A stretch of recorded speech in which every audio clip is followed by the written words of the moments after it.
بجلی صارفین ہوشیار ہو جائیں۔ شام 5 سے رات 1 بجے کے دوران لوڈ شیڈنگ کا نیا شیڈول سامنے آ گیا۔ 2.25 گھنٹے کی لوڈ شیڈنگ کرنے کا اعلان کرتے ہوئے بجلی ₹1.5 مہنگی ہونے کا امکان ظاہر کر دیا۔ تفصیلات کے مطابق پاور ڈویژن کے ترجمان نے بجلی کی پیداواری لاگت اور صارفین کو فراہم کیے جانے والے ریلیف کے حوالے سے اہم اعداد و شمار جاری کر دیے ہیں۔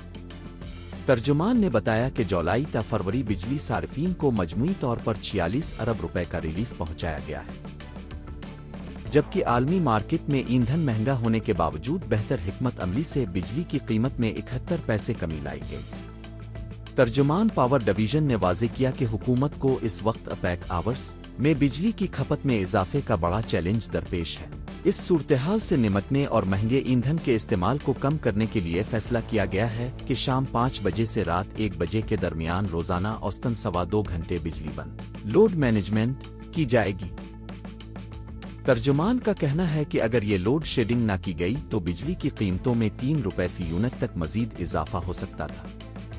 ترجمان نے بتایا کہ وزیر اعظم کی خصوصی ہدایت پر مقامی گیس کی فراہمی یقینی بنائی گئی، جس سے فی یونٹ قیمت میں 80 پیسے اضافے کو روکا گیا۔